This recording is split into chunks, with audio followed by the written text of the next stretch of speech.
ನಮಸ್ಕಾರ ಸ್ನೇಹಿತರೆ, SATS ಕರ್ನಾಟಕ ತಂತ್ರಾಂಶದಲ್ಲಿ exit class students TC issue ಮಾಡುವುದು ಹೇಗೆ ಅಂದರೆ 2025-26ನೇ ಸಾಲಿನಲ್ಲಿ ಶಾಲೆಯ ಒಂದು ಕೊನೆಯ ಸ್ಟ್ಯಾಂಡರ್ಡ್ ಅಥವಾ ಕ್ಲಾಸ್ನಲ್ಲಿ ಓದಿ ಪಾಸ್ ಆಗಿರತಕ್ಕಂತಹ ವಿದ್ಯಾರ್ಥಿಗಳು ಎಕ್ಸಿಟ್ ಕ್ಲಾಸ್ ಸ್ಟೂಡೆಂಟ್ಸ್ ಅಥವಾ ಎಕ್ಸಿಟ್ ಸ್ಟ್ಯಾಂಡರ್ಡ್ನ ಸ್ಟೂಡೆಂಟ್ಸು. ಉದಾಹರಣೆ LPS ಆಗಿದ್ರೆ 5th ಸ್ಟ್ಯಾಂಡರ್ಡು, HPS ಆಗಿದ್ರೆ 7th ಅಥವಾ 8th ಸ್ಟ್ಯಾಂಡರ್ಡು, ಮತ್ತು ಹೈಸ್ಕೂಲ್ ಆಗಿದ್ರೆ SSLC ಅಥವಾ 10th ಸ್ಟ್ಯಾಂಡರ್ಡ್ ಏನು ಸ್ಟೂಡೆಂಟ್ಸ್ ಉತ್ತೀರ್ಣರಾಗಿರ್ತಾರೆ ಅವರ ಒಂದು TCಯನ್ನು ನಾವು ಇಶ್ಯೂ ಮಾಡಬೇಕಾಗುತ್ತೆ. ಏಕೆಂದರೆ ಅವರು 26-27ನೇ ಒಂದು ಸಾಲಿಗೆ ಅಕಾಡೆಮಿಕ್ ಇಯರ್ಗೆ ಬೇರೆ ಸ್ಕೂಲ್ಗೆ ಹೋಗಿ ಅಡ್ಮಿಟ್ ಆಗ್ತಾರೆ, ಅಡ್ಮಿಷನ್ ದಾಖಲಾತಿ ಮಾಡ್ತಾರೆ. ಸೊ ಅವರಿಗೆ ನಾವು TC ಇಶ್ಯೂ ಮಾಡಬೇಕಾದ್ರೆ exit class students TC issue ಮಾಡೋಕೆ ಹೇಗೆ ಅಂತಕ್ಕಂಥದ್ದನ್ನು ಈ ವಿಡಿಯೋದಲ್ಲಿ ನೋಡೋಣ. ಸೊ ನೀವು ಎಕ್ಸಿಟ್ ಕ್ಲಾಸ್ ಸ್ಟೂಡೆಂಟ್ನ ಒಂದು TC ಇಶ್ಯೂ ಮಾಡುವುದಕ್ಕಾಗಿ ನಿಮ್ಮ ಮೊದಲು ನಿಮ್ಮ ಸ್ಕೂಲ್ STSಗೆ ಲಾಗಿನ್ ಆಗಿ, ನಾನು ನಮ್ಮ ಸ್ಕೂಲ್ STSಗೆ ಲಾಗಿನ್ ಆಗಿದ್ದೇನೆ, ಹೋಮ್ ಪೇಜಲ್ಲಿದ್ದೇನೆ.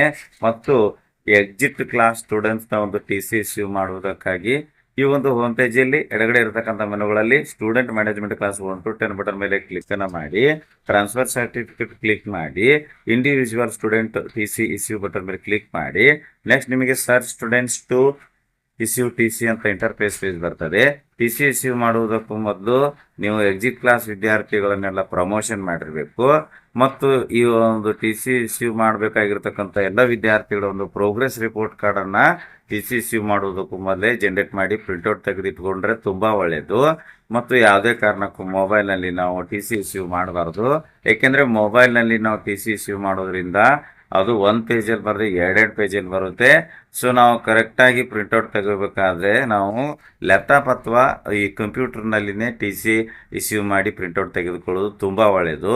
ಸೊ ಈಗ search student to issue TC ಒಂದು ಇಂಟರ್ಫೇಸ್ ಪೇಜಲ್ಲಿ ಮೇಲ್ಗಡೆ ಸ್ಕೂಲ್ನ ಬೇಸಿಕ್ ಡೀಟೇಲ್ಸ್ ಎಲ್ಲ ಇದೆ. ಇಲ್ಲಿ ಸ್ಟ್ಯಾಂಡರ್ಡಲ್ಲಿ ನಾನು ನಮ್ಮ ಸ್ಕೂಲ್ನ ಎಕ್ಸಿಟ್ ಕ್ಲಾಸ್ 5th ಸೆಲೆಕ್ಟ್ ಮಾಡ್ಕೋತೇನೆ. ಮತ್ತು ಅಕಾಡೆಮಿಕ್ ಇಯರ್ ಬೈ ಡಿಫಾಲ್ಟ್ ಆಗಿ 25-26 ಅಂತ ಬಂದಿದೆ. ಸ್ಟೂಡೆಂಟ್ ಟೈಪ್ ರೆಗ್ಯುಲರ್ ಅಂತ ಇದೆ. TC issue type select down arrow mark ಮೇಲೆ ಕ್ಲಿಕ್ ಮಾಡ್ತೇನೆ. 2 ಆಪ್ಷನ್ಗಳು ಶೋ ಆಗುತ್ತೆ. ಇದರಲ್ಲಿ generate TC to admit next academic year ಅಂತಕ್ಕಂಥ ಒಂದು ರೇಡಿಯೋ ಬಟನನ್ನು ಸೆಲೆಕ್ಟ್ ಮಾಡ್ಕೊಳ್ತೇನೆ.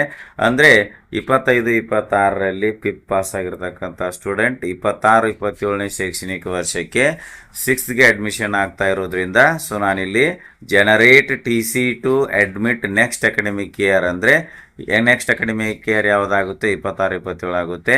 ಸೊ 26-27ಕ್ಕೆ 6th ಅಡ್ಮಿಟ್ ಆಗಲಿ ಅಂತ ಒಂದು generate TC to admit next academic year ಅಂತಕ್ಕಂಥ ಒಂದು TC ಇಶ್ಯೂ ಟೈಪನ್ನು ಸೆಲೆಕ್ಟ್ ಮಾಡ್ಕೋತೇನೆ.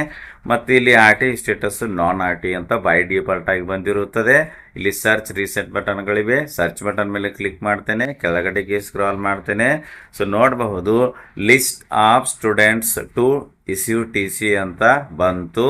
ಅಂದರೆ ಇಲ್ಲಿ ನಮ್ಮ ಶಾಲೆಯಲ್ಲಿ ಎಕ್ಸಿಟ್ ಕ್ಲಾಸ್ 5th ಎಲ್ಲ ಸ್ಟೂಡೆಂಟ್ಸ್ ಹೆಸರು ಈ ಒಂದು ಟೇಬಲಲ್ಲಿ show ಆಗ್ತಿರತ್ತೆ.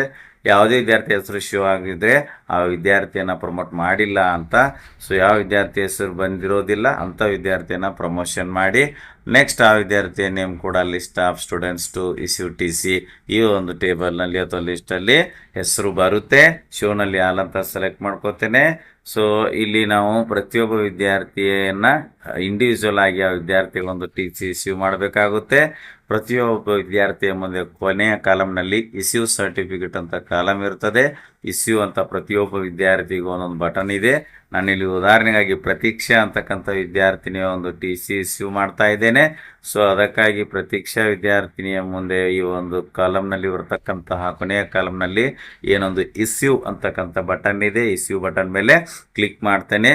To you want to issue TC ಅಂತ ಕೇಳುತ್ತೆ. ಓಕೆ ಮೇಲೆ ಕ್ಲಿಕ್ ಮಾಡ್ತೇನೆ. ನೆಕ್ಸ್ಟ್ ನಿಮಗೆ ಸ್ಕೂಲ್ ಟ್ರಾನ್ಸ್ಫರ್ ಸರ್ಟಿಫಿಕೇಟ್ ಅಂತ ಒಂದು TC ಪೇಜ್ ಬರುತ್ತೆ. ಕೆಳಗಡೆಗೆ ಸ್ಕ್ರಾಲ್ ಮಾಡಿ ಇಲ್ಲಿ ಜನರೇಟ್ ಎಡಿಟ್ ರೀಸೆಟ್ ಬಟನ್ಗಳಿರ್ತದೆ. ಮೊದಲಿಗೆ ಎಡಿಟ್ ಬಟನ್ ಮೇಲೆ ಕ್ಲಿಕ್ ಮಾಡಿ.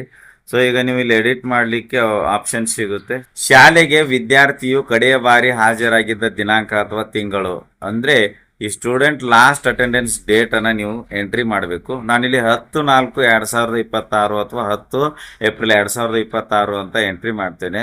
ಸೊ ಡೇಟ್ ಎಂಟ್ರಿ ಮಾಡಬೇಕಾದ್ರೆ ಕ್ಯಾಲೆಂಡರ್ ಮೇಲೆ ಕ್ಲಿಕ್ ಮಾಡಿ ನೀವು ಡೇಟನ್ನು ಸೆಲೆಕ್ಟ್ ಮಾಡಿ ಸೆಟ್ ಮಾಡ್ಕೋಬಹುದು. ಇಲ್ಲಾಂದರೆ ನೀವು ಟೈಪ್ ಮಾಡಿ ಕೂಡ ಡೇಟನ್ನ ಸೆಟ್ ಮಾಡ್ಕೋಬಹುದು. ಮತ್ತು ವರ್ಗಾವಣೆ ಪ್ರಮಾಣ ಪತ್ರಕ್ಕಾಗಿ ಅರ್ಜಿಯನ್ನು ಸ್ವೀಕರಿಸಿದ ದಿನಾಂಕ ಅಂತ ಇರುತ್ತೆ. ಸೊ ಇಲ್ಲಿ ಇವತ್ತಿನ ಡೇಟ್ ಬಂದಿರುತ್ತೆ. ನಿಮ್ಗೆ ಬೇಕಾದ ಡೇಟ್ ಕೂಡ ನೀವು ಸೆಟ್ ಮಾಡ್ಕೋಬಹುದು ಅಥವಾ ಟೈಪ್ ಕೂಡ ಮಾಡ್ಕೋಬಹುದು. ಸೊ ನೆಕ್ಸ್ಟ್ ಮತ್ತೊಂದು ಬಾಕ್ಸ್ ಯಾವುದು ಎಡಿಟ್ ಆಗುತ್ತೆ, ಕ್ಯಾರೆಕ್ಟರ್ ಅಂಡ್ ಕಂಡಕ್ಟ್, ನಡತೆ ಮತ್ತು ಚಾರಿತ್ಯ. ಈ ಬಾಕ್ಸ್ ಅಥವಾ ಫೀಲ್ಡ್ ಎಡಿಟ್ ಮಾಡಬೇಕು. ಸೆಲೆಕ್ಟ್ ಡೌನರ್ ಮಾರ್ಕ್ ಮೇಲೆ ಕ್ಲಿಕ್ ಮಾಡಿ ಇಲ್ಲಿ ಸ್ಯಾಟಿಸ್ಫ್ಯಾಕ್ಟರಿ, ನಾಟ್ ಸ್ಯಾಟಿಸ್ಫ್ಯಾಕ್ಟರಿ, ಗುಡ್ ಅಂತ ಇರುತ್ತೆ. ಗುಡ್ ಸೆಲೆಕ್ಟ್ ಮಾಡ್ಕೋತೇನೆ. ಸೊ ನೆಕ್ಸ್ಟ್ ನಾವಿಲ್ಲಿ ಜನರೇಟ್ ಕೊಡಬೇಕಾಗುತ್ತೆ. ಆದರೆ ನಾವಿಲ್ಲಿ ಜನರೇಟ್ ಕೊಡಬೇಕಾದ್ರೆ ಇಲ್ಲಿ ಏನೊಂದು LC ಡೀಟೇಲ್ಸ್ ಇದೆಯಲ್ಲ, ಇದರಲ್ಲಿ ಸ್ಟೂಡೆಂಟ್ ಡೀಟೇಲ್ಸ್ ಎಲ್ಲ as per the school records ಅಥವಾ ನಮ್ಮ GR ರಿಜಿಸ್ಟರ್ ಅಥವಾ ಹೆಸರು ಹಚ್ಕೊಳ್ತಕ್ಕಂಥ ಅಥವಾ ದಾಖಲಾತಿ ರಿಜಿಸ್ಟರ್ ಅಥವಾ ಅಡ್ಮಿಷನ್ ರಿಜಿಸ್ಟರ್ ಅಥವಾ 1 ನಂಬರ್ ರಿಜಿಸ್ಟರ್ ನಲ್ಲಿ ಇರುವಂತೆಯೇ ಸ್ಟೂಡೆಂಟ್ಸ್ ರೆಕಾರ್ಡ್ ಎಲ್ಲ ಇದರಲ್ಲಿ ಇದೆಯೋ ಇಲ್ವೋ ಅನ್ನೋದನ್ನ ಒಂದ್ಸತಿ ಚೆಕ್ ಮಾಡ್ಕೋಬೇಕು. ಇಲ್ಲಿ ನೋಡಿ, ಪ್ರವೇಶ ದಾಖಲಾತಿ ಸಂಖ್ಯೆ ಅಂತ ಏನಿದೆ, ಇಲ್ಲಿ ನಾವು ಈ ವಿದ್ಯಾರ್ಥಿಯ ಒಂದು ಪ್ರವೇಶ ದಾಖಲಾತಿ ಸಂಖ್ಯೆಯನ್ನು ನಮ್ಮ GR ರಿಜಿಸ್ಟರ್ ನೋಡಿ ಬರೀತೇವೆ. ಆಮೇಲೆ ನೆಕ್ಸ್ಟ್ ಇಲ್ಲಿ ಸ್ಟೂಡೆಂಟ್ ಒಂದು SATS ID ನಂಬರ್ ಇರುತ್ತೆ, ಇದು ಎನ್ರೋಲ್ಮೆಂಟ್ ನಂಬರ್ ಇದೆ. ನೆಕ್ಸ್ಟ್ ಸ್ಟೂಡೆಂಟ್ಸ್ ಸ್ಟಡಿಡ್ ಸಬ್ಜೆಕ್ಟ್ಸ್ ಅಂತ ಇದೆ. ಅಂದ್ರೆ ಇಲ್ಲಿ ಲ್ಯಾಂಗ್ವೇಜಸ್ ಮತ್ತು ಕೋರ್ಸ್ ಸಬ್ಜೆಕ್ಟ್ಸ್ ಏನ್ ಸ್ಟೂಡೆಂಟ್ ಸ್ಟಡಿ ಮಾಡಿರ್ತಾರೆ ಫಿಫ್ತ್ ಇರುವಾಗ ಆ ಒಂದು ಸಬ್ಜೆಕ್ಟ್ಗಳೆಲ್ಲ ಇಲ್ಲಿ ಶೋ ಆಗ್ತಿರತ್ತೆ. ಆಮೇಲೆ ಶಾಲೆಗೆ ದಾಖಲಾದ ದಿನಾಂಕ ಇದೇನಪ್ಪಾ ಅಂದ್ರೆ as per the school records ನಲ್ಲಿ ಈ ಸ್ಟೂಡೆಂಟ್ ಅಡ್ಮಿಷನ್ ಡೇಟ್ ಏನಿದೆ ಮತ್ತು ಈಗ ಏನು LC ಯಲ್ಲಿ ಅಥವಾ TC ಯಲ್ಲಿ ಏನೊಂದು ಅಡ್ಮಿಷನ್ ಡೇಟ್ ಶೋ ಆಗ್ತಾ ಇದೆ, ಎರಡು ಸೇಮ್ ಟು ಸೇಮ್ ಇರಬೇಕು. ಚೇಂಜಸ್ ಇದ್ರೆ ನೀವೇನು ಮಾಡಬೇಕು, ಇಲ್ಲಿ ಎಡಗಡೆ ಇರತಕ್ಕಂಥ ಮನೆಗಳಲ್ಲಿ ಸ್ಟೂಡೆಂಟ್ ಮ್ಯಾನೇಜ್ಮೆಂಟ್ ಕ್ಲಾಸ್ 1 to 10ಗೆ ಬರಬೇಕು, ಅಡ್ಮಿಷನ್ ಡೀಟೇಲ್ಸ್ಗೆ ಬರಬೇಕು, ಅಪ್ಡೇಟ್ ಸ್ಟೂಡೆಂಟ್ ಡೀಟೇಲ್ಸ್ ಮೆನುಗೆ ಬಂದು ಆ ಒಂದು ವಿಂಡೋನಲ್ಲಿ ಸ್ಟೂಡೆಂಟ್ ಒಂದು ಅಡ್ಮಿಷನ್ ಡೇಟನ್ನು ಅಪ್ಡೇಟ್ ಮಾಡ್ಕೋಬೇಕು. ಮತ್ತು student name, father name, mother name, ಇವುಗಳಲ್ಲಿ ನೀವು ನೇಮ್ ಏನಿದೆ as per the school records ಇದೆಯಲ್ಲೋ ಒಂದ್ಸತಿ ಚೆಕ್ ಮಾಡ್ಕೊಳ್ಳಿ. So as per the school records ಈ ಒಂದು TC ಯಲ್ಲಿ ಈಗ ನೇಮ್ ಶೋ ಆಗ್ತಾ ಇಲ್ಲ ಅಥವಾ ಅಪ್ಡೇಟ್ ಮಾಡಬೇಕಾಗಿದೆ ಅಂದಾಗ, ಸೊ ನೀವು TC ಜನರೇಟ್ ಮಾಡೋದಕ್ಕಿಂತ ಮುಂಚೆನೆ student name, father name, mother name ನಲ್ಲಿ ಅಪ್ಡೇಟ್ ಮಾಡಿಕೊಂಡು TC ಅನ್ನ ಜನರೇಟ್ ಮಾಡಿ. ಸೊ ಸ್ಟೂಡೆಂಟ್ ನೇಮ್ ಮತ್ತು ಫಾದರ್ ಮದರ್ ನೇಮ್ ಅಪ್ಡೇಟ್ ಮಾಡ್ತಕ್ಕಂಥದ್ದು ಹೇಗೆ STS ನಲ್ಲಿ ಅನ್ನೋದು ಈಗಾಗಲೇ ಅದ್ರ ಕುರಿತ ವಿಡಿಯೋ ನಮ್ಮ ಚಾನಲ್ ಇದೆ. ವಿಡಿಯೋನ ಲಿಂಕ್ ನಾನು ಡಿಸ್ಕ್ರಿಪ್ಷನ್ ಬಾಕ್ಸ್ ನಲ್ಲಿ ಕೊಟ್ಟಿರುತ್ತೇನೆ. ವಿಡಿಯೋ ನೋಡಿ ಮಾಹಿತಿ ತಗೊಂಡು ನೇಮ್ ಅಪ್ಡೇಟ್ ಮಾಡ್ಕೋಬಹುದಾಗಿರುತ್ತೆ. ಇಲ್ಲಿ ಸ್ಟೂಡೆಂಟ್ನ ಒಂದು ಕಾಸ್ಟ್ ಡೀಟೇಲ್ಸ್ ಏನಿದೆ ಇದು ಕೂಡ ನಿಮ್ಮ ಆಸ್ ಪರ್ ಸ್ಕೂಲ್ ರೆಕಾರ್ಡ್ಸ್ ಅಲ್ಲಿ ಇರುವಂತೆಯೇ ಇರ್ತಕ್ಕಂಥದ್ದನ್ನ ನೀವು ಕನ್ಫರ್ಮ್ ಮಾಡ್ಕೊಳ್ಳಿ. ಸೊ ನೆಕ್ಸ್ಟ್ ಇಲ್ಲಿ ಏನಾಗಿರುತ್ತೆ, ವಿದ್ಯಾರ್ಥಿ ಒಟ್ಟು ಶಾಲೆ ನಡೆದ ದಿನಗಳು ಇರುತ್ತದೆ. ಆಮೇಲೆ ಈ ಒಂದು ಶಾಲೆ ನಡೆದ ದಿನಗಳಲ್ಲಿ ವಿದ್ಯಾರ್ಥಿ ಶಾಲೆಗೆ ಹಾಜರಾದ ದಿನಗಳ ಸಂಖ್ಯೆ ಇರುತ್ತೆ. ನೆಕ್ಸ್ಟ್ ಡೇಟ್ ಆಫ್ ಬರ್ತ್ ಇರುತ್ತೆ. ಸೊ ಜನರೇಟ್ ಬಟನ್ ಮೇಲೆ ಕ್ಲಿಕ್ ಮಾಡಿದಾಗ do you want to submit ಅಂತ ಕೇಳುತ್ತೆ, ಓಕೆ ಮೇಲೆ ಕ್ಲಿಕ್ ಮಾಡಿ. ನೆಕ್ಸ್ಟ್ ಇಲ್ಲಿ ಕೆಳಗಡೆ ಪ್ರಿಂಟ್ ಅಂತಕ್ಕಂಥ ಒಂದು ಬಟನ್ ನಿಮಗೆ ಶೋ ಆಗ್ತಿರತ್ತೆ. ಸೊ ಒಂದ್ಸಲಿ ನೀವು TC ಜನರೇಟ್ ಮಾಡಕ್ ಕೂತ್ಕೊಂಡಿದ್ದೀರಿ ಅಂದ್ರೆ ಪ್ರಿಂಟ್ ಬಟನ್ ಬಂದಿದೆ ಅಂದ್ರೆ ಪ್ರಿಂಟ್ ಮೇಲೆ ಕ್ಲಿಕ್ ಮಾಡಿ ಪ್ರಿಂಟ್ ತಗೊಂಬೇಡಿ.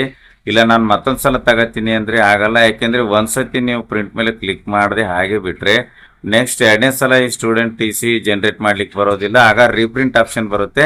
ಸೊ ನೀವು ರೀಪ್ರಿಂಟ್ ಆಪ್ಷನ್ಗೆ ಹೋಗಿ ಸ್ಟೂಡೆಂಟ್ TC ಅನ್ನ ಪ್ರಿಂಟ್ಔಟ್ ತೆಗೆದುಕೊಂಡ್ರೆ ಅದು ನಿಮಗೆ ಡೂಪ್ಲಿಕೇಟ್ TC ಅಥವಾ ದ್ವಿಪ್ರತಿ ಆಗುತ್ತೆ. ಸೊ ಅದಕ್ಕೋಸ್ಕರ ಒಮ್ಮೆ ಪ್ರಿಂಟ್ ಬಂತು ಅಂದ್ರೆ ಪ್ರಿಂಟ್ ಮೇಲೆ ಕ್ಲಿಕ್ ಮಾಡಿ ಪ್ರಿಂಟ್ಔಟ್ ತಗೊಳ್ಳಿ. ನಾನಿಲ್ಲಿ ಪ್ರಿಂಟ್ ಮೇಲೆ ಕ್ಲಿಕ್ ಮಾಡ್ತೇನೆ. ಪ್ರಿಂಟ್ ಮೇಲೆ ಕ್ಲಿಕ್ ಮಾಡಿದಾಗ ನನಗೆ ಇಲ್ಲಿ ಪೇಜ್ TC ಪೇಜ್ ಒಂದು ಪೇಜ್ ಶೋ ಆಗ್ತಿರುತ್ತೆ. ನಾನೀಗ ಇದನ್ನ ಒಂದು ಪೇಜ್ಗೆ ಸೆಟ್ ಮಾಡ್ಕೊತೇನೆ. ಸೆಟ್ ಮಾಡಿಕೊಳ್ಳಲು ಇಲ್ಲಿ ಲೆಟರ್ ನಲ್ಲಿ ನಾನು ಏನ್ ಮಾಡ್ತೇನೆ, ಇಲ್ಲಿ A4 ಅಂತ ಕೊಡ್ತೇನೆ.